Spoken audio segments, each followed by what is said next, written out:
10वां अध्याय यमलार्जुन का उद्धार। राजा परीक्षित ने पूछा, भगवान आप कृपया यह बतलाइए कि नल कुबर और मणिग्रीव को शाप क्यों मिला? उन्होंने ऐसा कौन सा निंदित कर्म किया था जिसके कारण परम शांत देवर्षि नारद को भी क्रोध आ गया? श्री सुखदेव जी ने कहा, परीक्षित, नल कुबर और मणिग्रीव ये दोनों एक तो अनाध्यक्ष कुबेर के लाडले लड़के थे और दूसरे इनकी गिनती हो गई थी रुद्र भगवान के अनुचरों में। इससे उनका घमंड बढ़ गया था। एक दिन वे दोनों मंदाकिनी के तट पर कैलाश के रमणीय उपवन में वारुणी मदिरा पीकर मदोन्मत्त हो गए थे। नशे के कारण उनकी आंखें घूम रही थी। बहुत सी स्त्रियां उनके साथ गा बजा रही थी और वे पुष्पों से लदे हुए वन में उनके साथ विहार कर रहे थे। उस समय गंगा जी में 5 के 5 कमल खिले हुए थे। वे स्त्रियों के साथ जल के भीतर घुस गए और जैसे हाथियों का जोड़ा हथनियों के साथ जल क्रीड़ा कर रहा हो, वैसे ही वे उन युवतियों के साथ तरह तरह की क्रीड़ा करने लगे। परीक्षित, संयोगवश उधर से परम समर्थ देवर्षि नारद आ निकले। उन्होंने उन यक्ष युवकों को देखा और समझ लिया कि ये इस समय मतवाले हो रहे हैं। देवर्षि नारद को देखकर वस्त्रहीन अप्सराएं लजा गईं।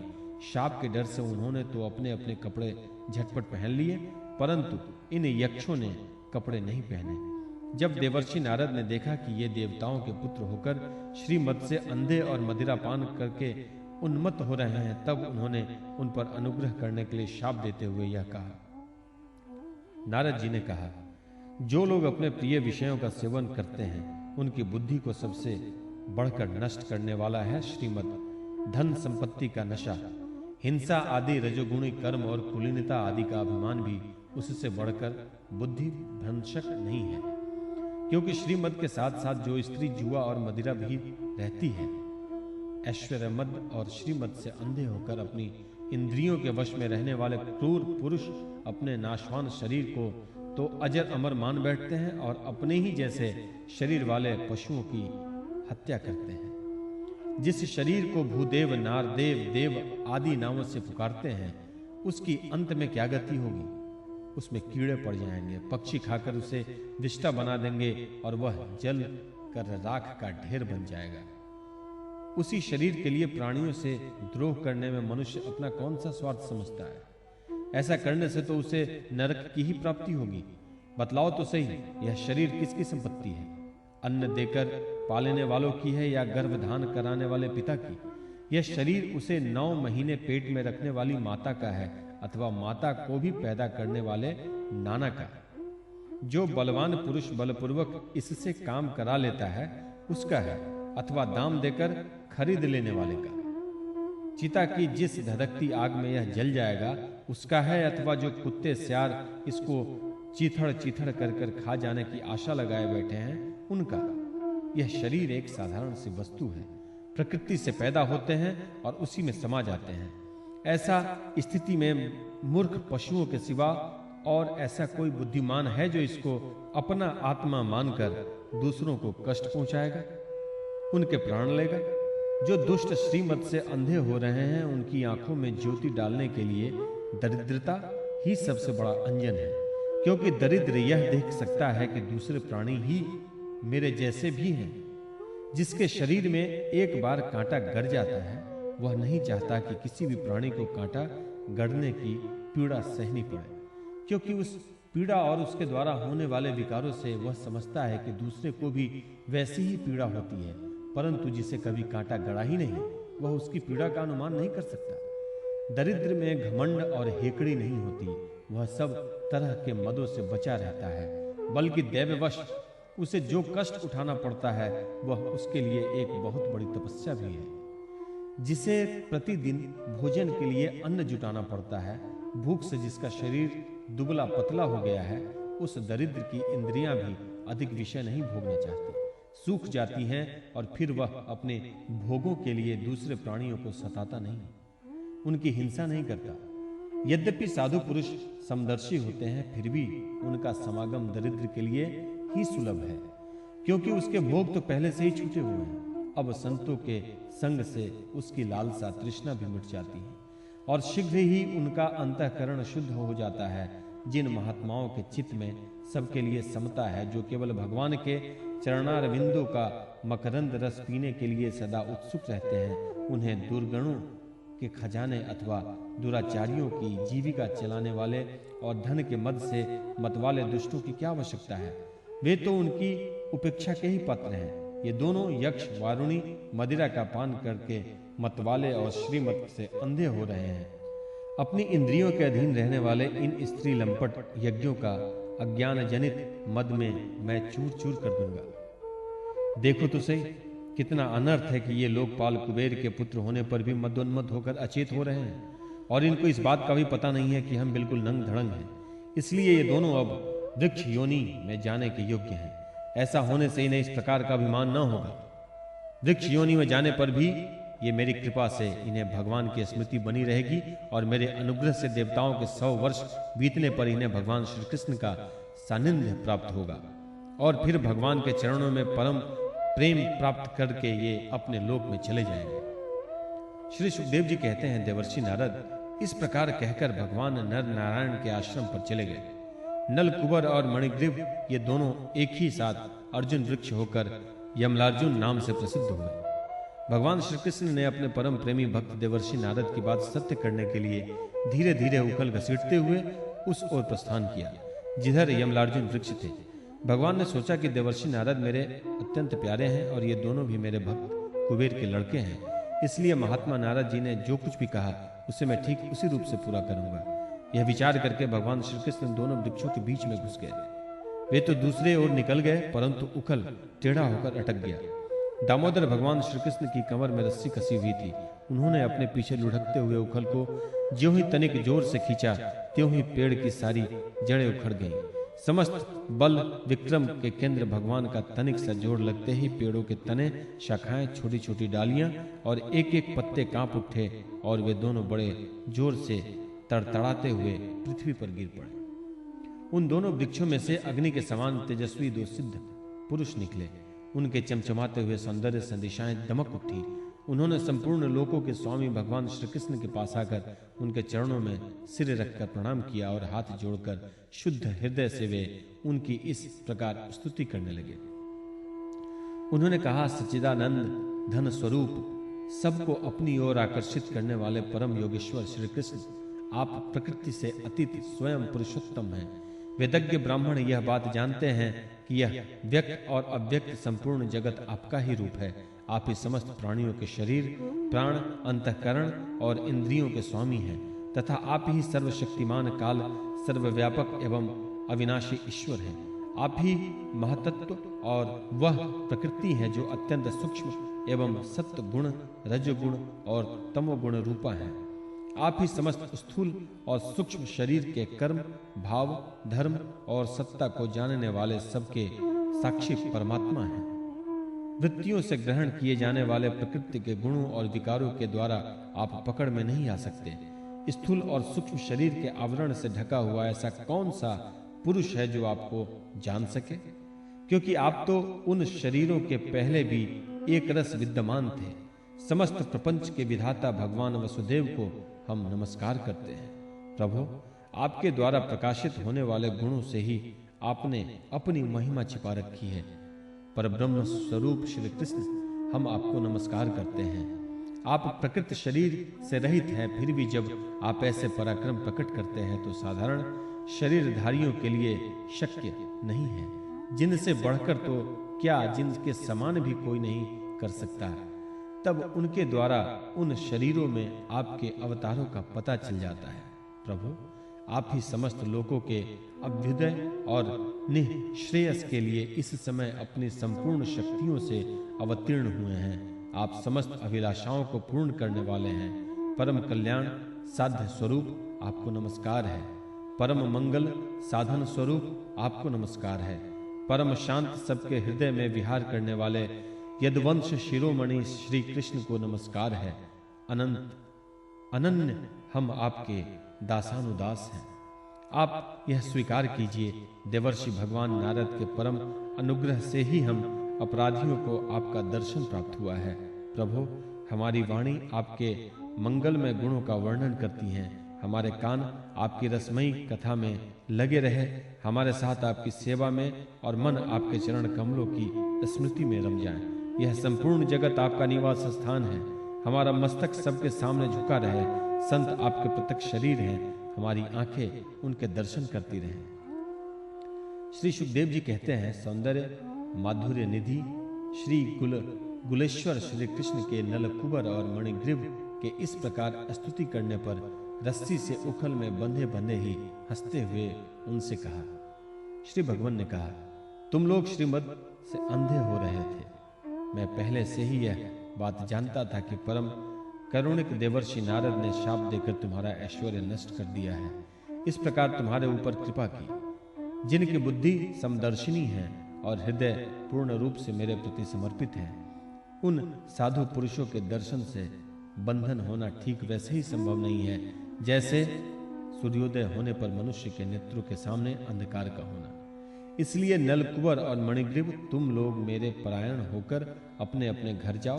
तुम लोगों को संसार चक्र से छुड़ाने वाले अनन्य भक्ति भाव की जो तुम्हें अभिष्ट है प्राप्ति हो गई है। श्री सुखदेव जी कहते हैं, जब भगवान ने इस प्रकार कहा तब उन दोनों ने उनकी परिक्रमा की और बार बार प्रणाम किया। इसके बाद उखल में बंधे हुए सर्वेश्वर की आज्ञा प्राप्त करके उन लोगों ने उत्तर दिशा गोकुल से वृंदावन जाना और वत्सासुर और वकासुर का उद्धार। श्री सुखदेव जी कहते हैं, परीक्षित, वृक्षों के गिरने से जो भयंकर युद्ध हुआ था उन्हें नंद बाबा आदि गोपों ने भी सुना था। उनके मन में यह शंका हुई थी कि कहीं बिजली तो नहीं गिरी है। सबके सब भयभीत होकर वृक्षों के पास आ गए। वहां पहुंचने पर उन लोगों ने देखा कि दोनों अर्जुन के वृक्ष गिरे हुए हैं। यद्यपि वृक्ष गिरने का कारण स्पष्ट था, वहीं उनके सामने ही रस्सी में बंधा हुआ बालक उखल खींच रहा था। परंतु वे समझ न सके यह किसका काम है। ऐसी आश्चर्यजनक दुर्घटना कैसे घट गई, यह सोचकर वे कातर हो गए। उनकी बुद्धि भ्रमित हो गई। वहां कुछ बालक खेल रहे थे। उन्होंने कहा, अरे इसी का नहीं है का तो काम है यह दोनों वृक्ष के बीच में से होकर निकल रहा था। उखल तिरछा हो जाने पर दूसरी ओर इससे उसे खींचा और वृक्ष गिर पड़े। हमने तो इनमें से निकलते हुए 2 पुरुष भी देखे हैं। परंतु गोपे ने बालकों की बात नहीं मानी। वे कहने लगे, एक नन्हा सा बालक इतने बड़े वृक्ष को उखाड़ डाले, यह कभी संभव नहीं है। किसी किसी के चित्त में श्री कृष्ण की पहले की लीलाओं का स्मरण करके संदेह भी हो आया। नंद बाबा ने देखा उनका प्राणों से प्यारा बच्चा रस्सी में बंधा हुआ उखल घसीटता जा रहा है। वे हंसने लगे और जल्दी से जाकर उन्होंने रस्सी की गांठ खोल दी। सर्वशक्तिमान भगवान कभी कभी गोपियों के फुसलाने से साधारण बालकों के समान नाचने लगते, कभी भोले भाले अनजान बालकों की तरह गाने लगते। वे उनके हाथ की कठपुतली उनके सर्वथा अधीन हो गए।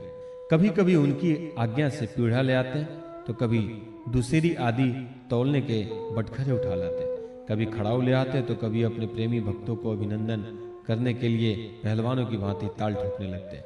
इस प्रकार सर्वशक्तिमान भगवान अपनी बाल लीलाओं से ब्रजवासियों को आनंदित करते और संसार में जो लोग उनके रहस्य को जानने वाले हैं उनको यह दिखलाते कि मैं अपने सेवकों के वश में हूं। एक दिन कोई फल बेचने वाली आकर पुकार उठी, फल लो फल।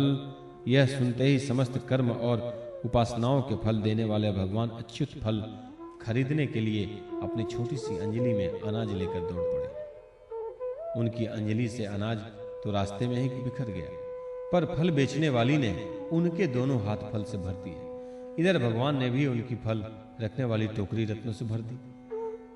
तदनंतर एक दिन यमलार्जुन वृक्ष को तोड़ने वाले श्री कृष्ण और बलराम बालकों के साथ खेलते खेलते यमुना तट पर चले गए और खेल खेल में ही रम गए। तब रोहिणी देवी ने उन्हें पुकारा, ओ कृष्ण, ओ बलराम, जल्दी आओ। परंतु रोहिणी के पुकारने पर भी वे आए नहीं, क्योंकि उनका मन खेलने में लग गया था। जब बुलाने पर भी वे दोनों बालक नहीं आए, तब रोहिणी जी ने वात्सल स्नेह में ही यशोदा जी को भेजा। श्री कृष्ण और बलराम ग्वाल बालकों के साथ बहुत देर से खेल रहे थे।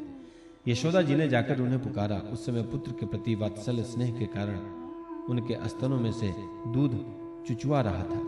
वे जोर जोर से पुकारने लगी, मेरे प्यारे कन्हैया, ओ कृष्ण, कमल नयन, श्याम सुंदर, बेटा आओ, अपनी माँ का दूध पी लो। खेलते खेलते थक गए हो बेटा, अब बस करो। देखो तो सही, तुम भूख से दुबले हो रहे हो। मेरे प्यारे बेटा राम, तुम तो समूचे कुल को आनंद देने वाले हो। अपने छोटे भाई को लेकर जल्दी से आ जाओ। देखो भाई, आज तुमने बहुत सवेरे कलेव किया था, अब तो तुम्हें कुछ खाना चाहिए। बेटा बलराम, ब्रजराम भोजन करने के लिए बैठ गए, परंतु अभी तक तुम्हारी बाट देख रहे हैं। आओ अब हमें आनंदित करो। बालकों, अब तुम लोग भी अपने अपने घर जाओ। बेटा देखो तो सही, तुम्हारा एक एक अंग धूल से लथपथ हो रहा है। आओ जल्दी से स्नान कर लो, आज तुम्हारा जन्म नक्षत्र है। पवित्र होकर ब्राह्मणों को गोदान करो। देखो देखो, तुम्हारे साथियों को उनकी माताओं ने नहला धुलाकर मीज पोंछकर कैसे सुंदर सुंदर गहने पहना दिए हैं। अब तुम भी नहा धोकर खा पीकर पहन ओढ़कर तब खेलना। परीक्षित, माता यशोदा का संपूर्ण मन प्राण प्रेम बंधन से बंधा हुआ था। वे चराचर जगत के शिरोमणि भगवान को अपना पुत्र समझती और इस प्रकार कहकर एक हाथ से बलराम तथा दूसरे हाथ से श्री कृष्ण को पकड़कर अपने घर ले आई। इसके बाद उन्होंने पुत्र के मंगल के लिए जो कुछ करना था वह बड़े प्रेम से किया। जब नंद बाबा आदि बड़े बूढ़े गोपों ने देखा कि महावन में तो बड़े बड़े उत्पात होने लगे हैं, तब वे लोग इकट्ठे होकर अब ब्रजवासियों को क्या करना चाहिए इस विषय पर विचार करने लगे। उनमें से एक गोप का नाम था उपनंद। वे अवस्था में तो बड़े ही थे, ज्ञान के भी बड़े थे। उन्हें इस बात का पता था कि किस समय किस स्थान पर किस वस्तु से कैसा व्यवहार करना चाहिए। साथ ही वे यह भी चाहते थे कि राम और श्याम सुखी रहें, उन पर कोई विपत्ति ना आए। उन्होंने कहा, भाइयों, अब यहाँ ऐसे बड़े बड़े उत्पात होने लगे हैं जो बच्चों के लिए तो बहुत ही अनिष्टकारी हैं। इसलिए यदि हम लोग गोकुल और गोकुल वासियों का भला चाहते हैं तो हमें यहाँ से अपना डेरा डंडा उठाकर कूच कर देना चाहिए। देखो यह सामने बैठा हुआ नंदराय का लाडला सबसे पहले तो बच्चों के लिए काल स्वरूपिणी हत्यारिणी पूतना के चंगुल से किसी प्रकार छूटा। उसके बाद भगवान की दूसरी कृपा हुई कि इसके ऊपर इतना बड़ा छकड़ा गिरते गिरते बचा। बवंडर रूपधारी दैत्यों ने तो इसे आकाश में ले जाकर बड़ी भारी विपत्ति मृत्यु के मुख में ही डाल दिया था। परंतु वहां से जब वह चट्टान पर गिरा तब भी हमारे कुल के देवेश्वरों ने ही इस बालक की रक्षा की। यमलार्जुन वृक्षों के गिरने के समय उनके बीच में आकर भी यह या और कोई बालक न मरा। इससे भी यही समझना चाहिए कि भगवान ने हमारी रक्षा की। इसलिए जब तक कोई वस्तु, कोई व्यक्ति, कोई बहुत बड़ा अनिष्टकारी अनिष्ट न करे और हमारे ब्रज को नष्ट न कर दे, तब तक ही हम लोग अपने बच्चों को लेकर अनुचरों के साथ साथ यहाँ से अन्यत्र चले जाएं। वृंदावन नाम का एक वन है, उसमें छोटे छोटे और भी बहुत सारे नए नए हरे हरे वन हैं। वहाँ बड़ा ही पवित्र पर्वत, घास और हरी भरी लता वनस्पतियां हैं। हमारे पशुओं के लिए तो वह बहुत ही हितकारी है। गोप, गोपी और गायों के लिए वह केवल सुविधा का ही नहीं, सेवन करने योग्य स्थान भी है। सो यदि तुम सब लोगों को यह बात जचती हो तो आज ही हम लोग वहां के लिए कूच कर दें। देर न करें, गाड़ी छकड़े जोतें और पहले गायों को लेकर जो हमारी एकमात्र संपत्ति है वहां भेज दें। उपनंद की बात सुनकर सभी गोपों ने एक स्वर में कहा, बहुत ठीक, बहुत ठीक। इस विषय में किसी का भी मतभेद न था। सब लोगों ने अपने झुंड की झुंड गायें इकट्ठी की और छकड़ों पर घर की सब सामग्री लादकर वृंदावन की यात्रा की। परीक्षित, ग्वालों ने बूढ़े, बच्चों, स्त्रियों और सब सामग्रियों को छकड़ों पर चढ़ा दिया और स्वयं उनके पीछे पीछे धनुष बाण लेकर बड़ी सावधानी से चलने लगे। उन्होंने गौ और बछड़ों को तो सबसे आगे कर लिया और उनके पीछे पीछे सिंगी और तुरे ही जोर जोर से बजाते हुए चले। उनके साथ ही साथ पुरोहित लोग भी चल लिए। गोपियां अपने अपने वक्षस्थल पर नई केसर लगाकर सुंदर सुंदर वस्त्र पहनकर गले में सोने का हार धारण किए हुए रथों पर सवार थीं और बड़े आनंद से भगवान श्री कृष्ण की लीलाओं का गीत गाती जाती थी। यशोदा रानी और रोहिणी जी भी वैसे ही सज धज कर अपने अपने प्यारे पुत्र श्री कृष्ण तथा बलराम के साथ एक छकड़े पर शोभायमान हो रही थी। वे अपने दोनों बालकों की तोतली बोली सुन सुनकर भी आघाती न थी और सुनना चाहती थी। वृंदावन बड़ा ही सुंदर वन है, चाहे कोई भी ऋतु हो वहां सुख ही सुख है। उसमें प्रवेश करके ग्वालों ने अपने छकड़ों को अर्धचंद्राकार मंडल बांधकर खड़ा कर दिया और अपने गोधन के रहने योग्य स्थान बना लिया। परीक्षित, वृंदावन का हरा हरा वन, अत्यंत मनोहर गोवर्धन पर्वत और यमुना नदी के सुंदर सुंदर पुलिनों को देखकर भगवान श्री कृष्ण और बलराम जी के हृदय में उत्तम प्रीति का उदय हुआ। राम और श्याम दोनों ही अपनी तोतली बोली और अत्यंत मधुर बालोचित लीलाओं से गोकुल की ही तरह वृंदावन में भी ब्रजवासियों को आनंद देते रहे। थोड़े ही दिनों में समय आने पर वे बछड़े चराने लगे। दूसरे ग्वाल बालों के साथ खेलने के लिए बहुत सी सामग्री लेकर वे घर से निकल पड़ते और गोष्ठ गायों के रहने के स्थान के पास ही अपने बछड़ों को चराते। श्याम और राम कहीं बांसुरी बजा रहे हैं तो कहीं गुलेल या ठेल बांस से ढेले या गोलियां फेंक रहे हैं। किसी समय अपने पैरों के घुंघरू पर तान छेड़ रहे हैं तो कहीं बनावटी गाय और बैल बनकर खेल रहे हैं। एक और देखिए तो सांड बन बन कर हकड़ते हुए आपस में लड़ रहे हैं तो दूसरी ओर मोर, कोयल, बंदर आदि पशु पक्षियों की बोलियां निकाल रहे हैं। परीक्षित, इस प्रकार सर्वशक्तिमान भगवान साधारण बालकों के समान खेलते रहते। एक दिन की बात है, श्याम और बलराम अपने प्रेमी सखा ग्वाल बालाओं के साथ समुद्र तट पर बछड़े चरा रहे थे। उसी समय उन्हें मारने की नीयत से एक दैत्य आया। भगवान ने देखा कि वह बनावटी बछड़े का रूप धारण कर बछड़ों के झुंड में मिल गया है। वे आंखों के इशारे से बलराम जी को दिखाते हुए धीरे धीरे उनके पास पहुंच गए। उस समय ऐसा जान पड़ता था मानो वे दैत्य को पहचानते नहीं और उस हट्टे कट्टे सुंदर बछड़े पर मुग्ध हो गए हैं। भगवान श्री कृष्ण ने पूंछ के साथ उनके दोनों पिछले पैर पकड़कर आकाश में घुमाया और मर जाने पर कैथ के वृक्ष पर पटक दिया।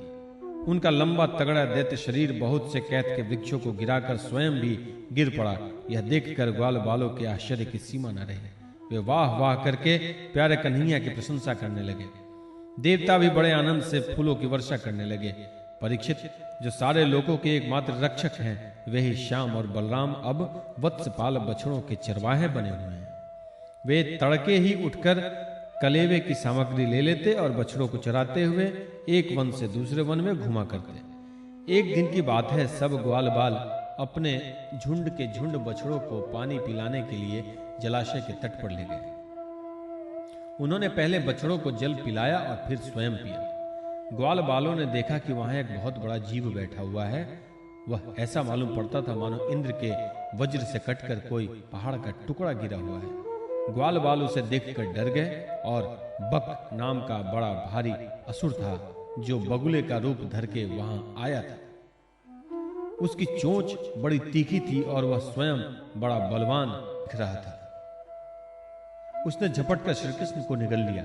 जब बलराम आदि बालकों ने देखा कि वह बड़ा भारी बगुला श्री कृष्ण को निगल गया है, तब उनकी वही गति हुई जो प्राण निकल जाने पर इंद्रियों की होती है। वे अचेत हो गए। परीक्षित, श्री कृष्ण लोक पितामह ब्रह्मा के भी पिता हैं।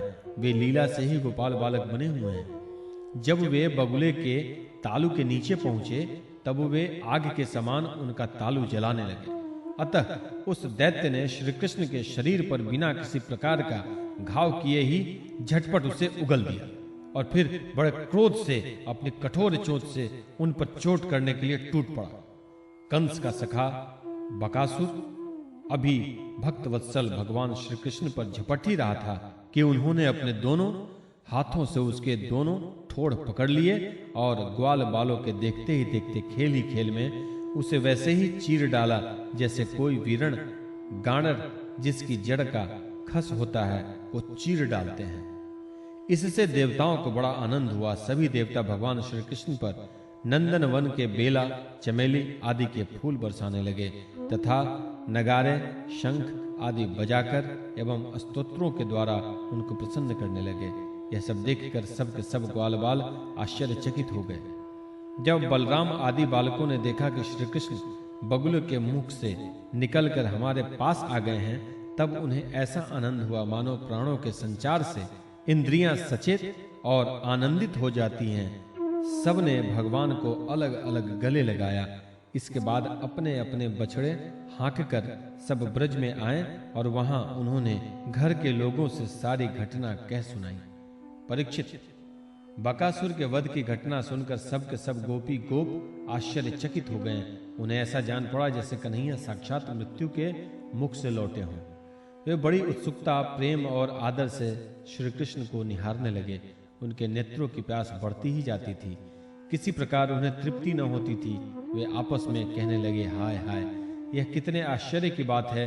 इस बालक को कई बार मृत्यु के मुंह में जाना पड़ा, परंतु जिन्होंने इनका अनिष्ट करना चाहा उन्हीं का अनिष्ट हो गया, क्योंकि उन्होंने पहले से दूसरों का अनिष्ट किया था।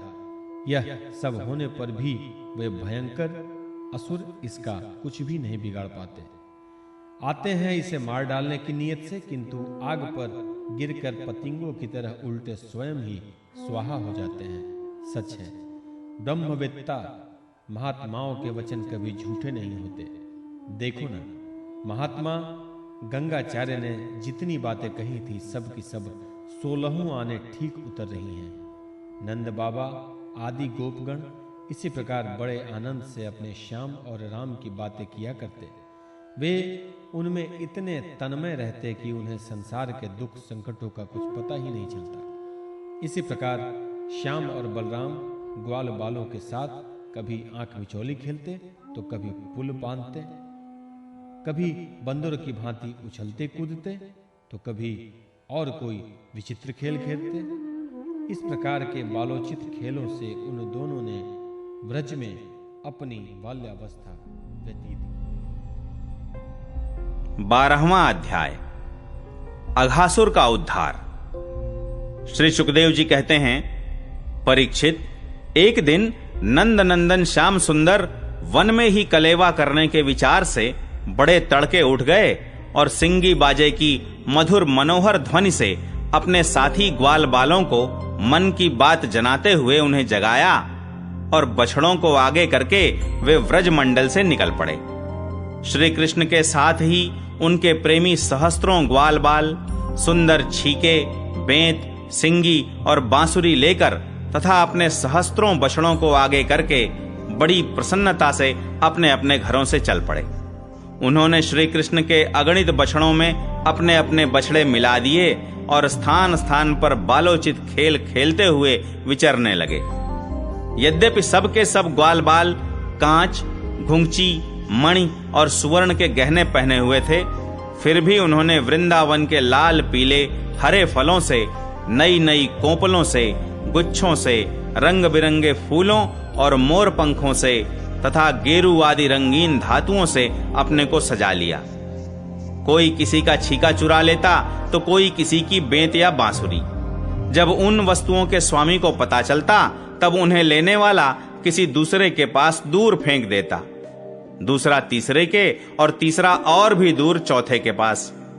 फिर वे हंसते हुए उन्हें लौटा देते। यदि श्याम सुंदर श्री कृष्ण वन की शोभा देखने के लिए कुछ आगे बढ़ जाते तो पहले मैं छूऊंगा, पहले मैं छूऊंगा, इस प्रकार आपस में होड़ लगाकर सब के सब उनकी ओर दौड़ पड़ते और उन्हें छू छू कर आनंद मग्न हो जाते। कोई बांसुरी बजा रहा है तो कोई सिंगी ही फूंक रहा है, कोई कोई भौरों के साथ गुनगुना रहे हैं तो बहुत से कोयलों के स्वर में स्वर मिलाकर कुहू कुहू कर रहे हैं।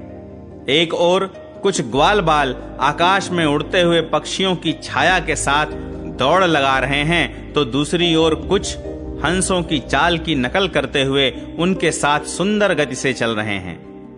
कोई बगुले के पास उसी के समान आंखें मूंद कर बैठ रहे हैं तो कोई मोरों को नाचते देख उन्हीं की तरह नाच रहे हैं। कोई कोई बंदरों की पूंछ पकड़कर खींच रहे हैं तो दूसरे उनके साथ इस पेड़ से उस पेड़ पर चढ़ रहे हैं। कोई कोई उनके साथ मुंह बना रहे हैं तो दूसरे उनके साथ एक डाल से दूसरी डाल पर छलांग मार रहे हैं। बहुत से ग्वाल बाल तो नदी के कछार में छपका खेल रहे हैं और उसमें फुदकते हुए मेंढकों के साथ स्वयं भी फुदक रहे हैं।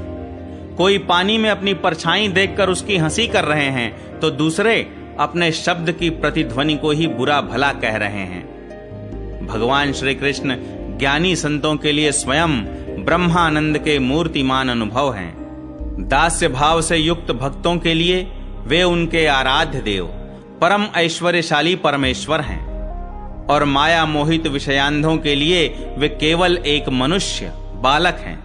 उन्हीं भगवान के साथ वे महान पुण्यात्मा ग्वाल बाल तरह तरह के खेल खेल रहे हैं। बहुत जन्मों तक श्रम और कष्ट उठाकर जिन्होंने अपनी इंद्रियों और अंतःकरण को वश में कर लिया है, उन योगियों के लिए भी भगवान श्री कृष्ण के चरण कमलों की रज अप्राप्य है।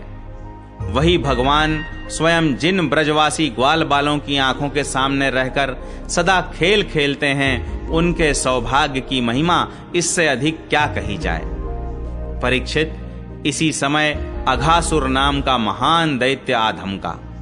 उससे श्री कृष्ण और ग्वाल बालों की सुखमयी क्रीड़ा देखी न गई। उसके हृदय में जलन होने लगी।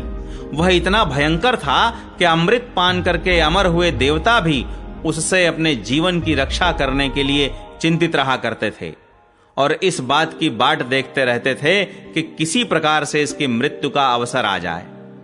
अघासुर पूतना और बकासुर का छोटा भाई तथा कंस का भेजा हुआ था। वह श्री कृष्ण श्रीदामा आदि ग्वाल बालों को देखकर मन ही मन सोचने लगा कि यही मेरे सगे भाई और बहन को मारने वाला है, इसलिए आज मैं इन ग्वाल बालों के साथ इसे मार डालूंगा। जब ये सब मरकर मेरे उन दोनों भाई बहनों के मृत तर्पण की तिलांजलि बन जाएंगे, तब व्रजवासी अपने आप मरे जैसे हो जाएंगे। संतान ही प्राणियों के प्राण हैं, जब प्राण ही न रहेंगे तब शरीर कैसे रहेगा।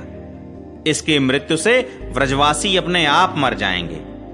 ऐसा निश्चय करके वह दुष्ट दैत्य अजगर का रूप धारण कर मार्ग में लेट गया। उसका वह अजगर शरीर 1 योजन लंबे बड़े पर्वत के समान विशाल एवं मोटा था। वह बहुत ही अद्भुत था। उसकी नीयत सब बालकों को निगल जाने की थी, इसलिए उसने गुफा के समान अपना बहुत बड़ा मुंह फाड़ रखा था।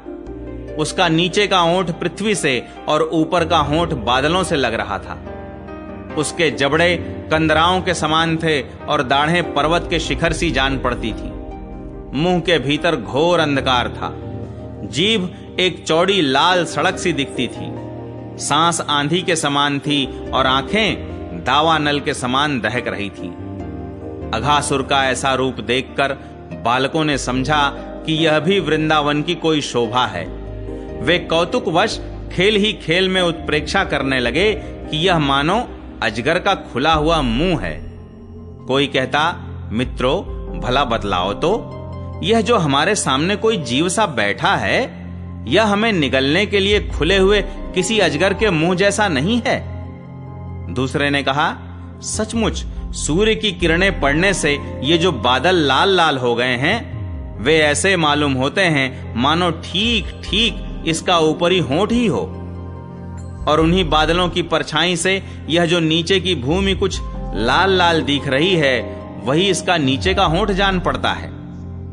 तीसरे ग्वाल बाल ने कहा, हाँ सच तो है, देखो तो सही, क्या ये दाईं और बाईं ओर की गिर कंदराएं अजगर के जबड़ों की होड़ नहीं करती?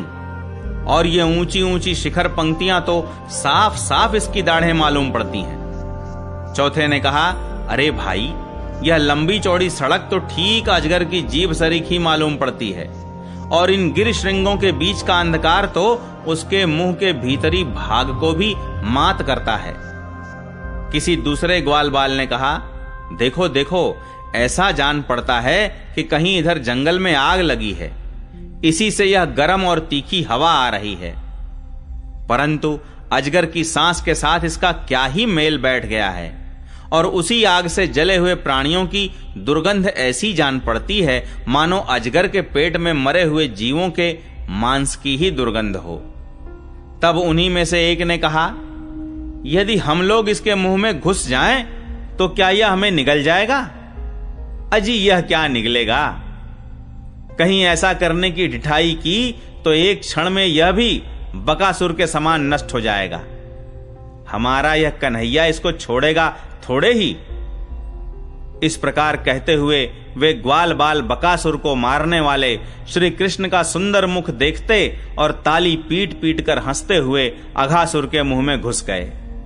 उन अनजान बच्चों की आपस में की हुई भ्रमपूर्ण बातें सुनकर भगवान श्री कृष्ण ने सोचा कि अरे, इन्हें तो सच्चा सर्प भी झूठा प्रतीत होता है। परीक्षित, भगवान श्री कृष्ण जान गए कि यह राक्षस है। भला उनसे क्या छिपा रहता, वे तो समस्त प्राणियों के हृदय में ही निवास करते हैं। अब उन्होंने यह निश्चय किया कि अपने सखा ग्वाल बालों को उसके मुंह में जाने से बचा लें। भगवान इस प्रकार सोच ही रहे थे कि सब के सब ग्वाल बाल बछड़ों के साथ उस असुर के पेट में चले गए, परंतु अघासुर ने अभी उन्हें निगला नहीं। इसका कारण यह था कि अघासुर अपने भाई बकासुर और बहन पूतना के वध की याद करके इस बात की बाट देख रहा था कि उनको मारने वाले श्री कृष्ण मुंह में आ जाएं, तब सबको एक साथ ही निगल जाऊं। भगवान श्री कृष्ण सबको अभय देने वाले हैं। जब उन्होंने देखा कि ये बेचारे ग्वाल बाल, जिनका एकमात्र रक्षक मैं ही हूं, मेरे हाथ से निकल गए और जैसे कोई तिनका उड़कर आग में गिर पड़े, वैसे ही अपने आप मृत्यु रूप अघासुर की जठराग्नि के ग्रास बन गए, तब दैव की इस विचित्र लीला पर भगवान को बड़ा विस्मय हुआ और उनका हृदय दया से द्रवित हो गया। वे सोचने लगे कि अब मुझे क्या करना चाहिए। ऐसा कौन सा उपाय है जिससे इस दुष्ट की मृत्यु भी हो जाए और इन संत स्वभाव भोले भाले बालकों की हत्या भी न हो। ये दोनों काम कैसे हो सकते हैं? परीक्षित, भगवान श्री कृष्ण भूत, भविष्य, वर्तमान सबको प्रत्यक्ष देखते रहते हैं। उनके लिए यह उपाय जानना कोई कठिन न था। वे अपना कर्तव्य निश्चय करके स्वयं उसके मुंह में घुस गए। उस समय बादलों में छिपे हुए देवता भयवश हाय हाय पुकार उठे और अघासुर के हितैषी कंस आदि राक्षस हर्ष प्रकट करने लगे। अघासुर बछड़ों और ग्वाल बालों के सहित भगवान श्री कृष्ण को अपनी दाढ़ों से चबाकर चूर चूर कर डालना चाहता था, परंतु उसी समय अविनाशी श्री कृष्ण ने देवताओं की हाय हाय सुनकर उसके गले में अपने शरीर को बड़ी फुर्ती से बढ़ा लिया। इसके बाद भगवान ने अपने शरीर को इतना बड़ा कर लिया कि उसका गला ही रुंध गया। आंखें उलट गईं। वह व्याकुल होकर बहुत ही छटपटाने लगा। सांस रुककर सारे शरीर में भर गई और अंत में उसके प्राण ब्रह्मरंध्र फोड़कर निकल गए। उसी मार्ग से प्राणों के साथ उसकी सारी इंद्रियां भी शरीर से बाहर हो गईं। उसी समय भगवान मुकुंद ने अपनी अमृतमयी दृष्टि से मरे हुए बछड़ों और ग्वाल बालों को जिला दिया और उन सब को साथ लेकर वे अघासुर के मुंह से बाहर निकल आए। उस अजगर के स्थूल शरीर से एक अत्यंत अद्भुत और महान ज्योति निकली। उस समय उस ज्योति के प्रकाश से 10 दिशाएं प्रज्वलित हो उठी। वह थोड़ी देर तक तो आकाश में स्थित होकर भगवान के निकलने की प्रतीक्षा करती रही। जब वे बाहर निकल आए तब वह सब देवताओं के देखते देखते उन्हीं में समा गई।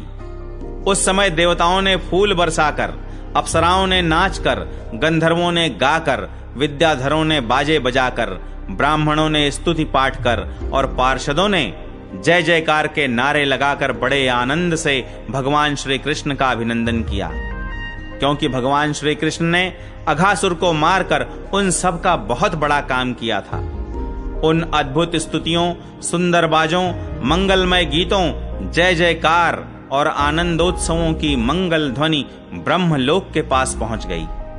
जब ब्रह्मा जी ने वह ध्वनि सुनी तब वे बहुत ही शीघ्र अपने वाहन पर चढ़कर वहां आए और भगवान श्री कृष्ण की यह महिमा देखकर आश्चर्यचकित हो गए।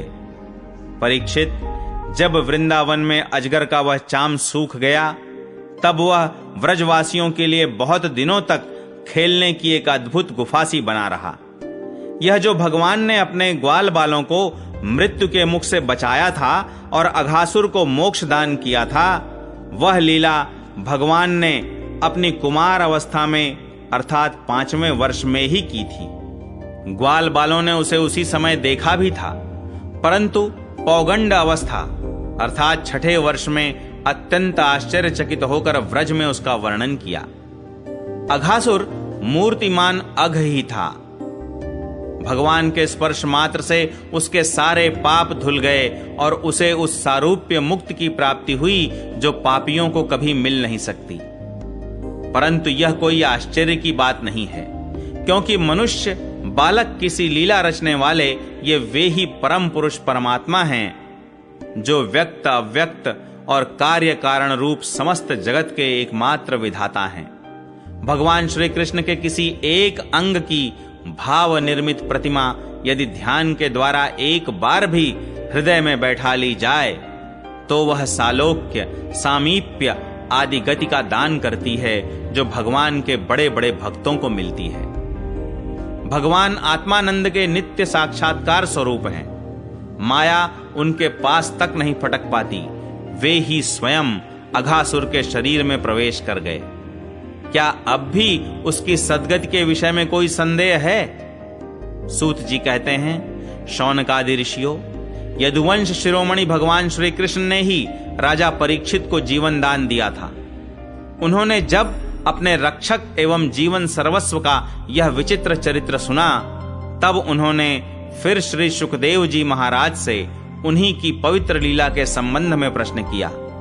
इसका कारण यह था कि भगवान की अमृतमयी लीला ने परीक्षित के चित्त को अपने वश में कर रखा था। राजा परीक्षित ने पूछा, भगवान, आपने कहा था कि ग्वाल बालों ने भगवान की हुई 5वें वर्ष की लीला व्रज में 6ठे वर्ष में जाकर कही। अब इस विषय में आप कृपा करके यह बतलाइए कि एक समय की लीला दूसरे समय में वर्तमान कालीन कैसे हो सकती है। महायोगी गुरुदेव, मुझे इस आश्चर्यपूर्ण रहस्य को जानने के लिए बड़ा कौतूहल हो रहा है।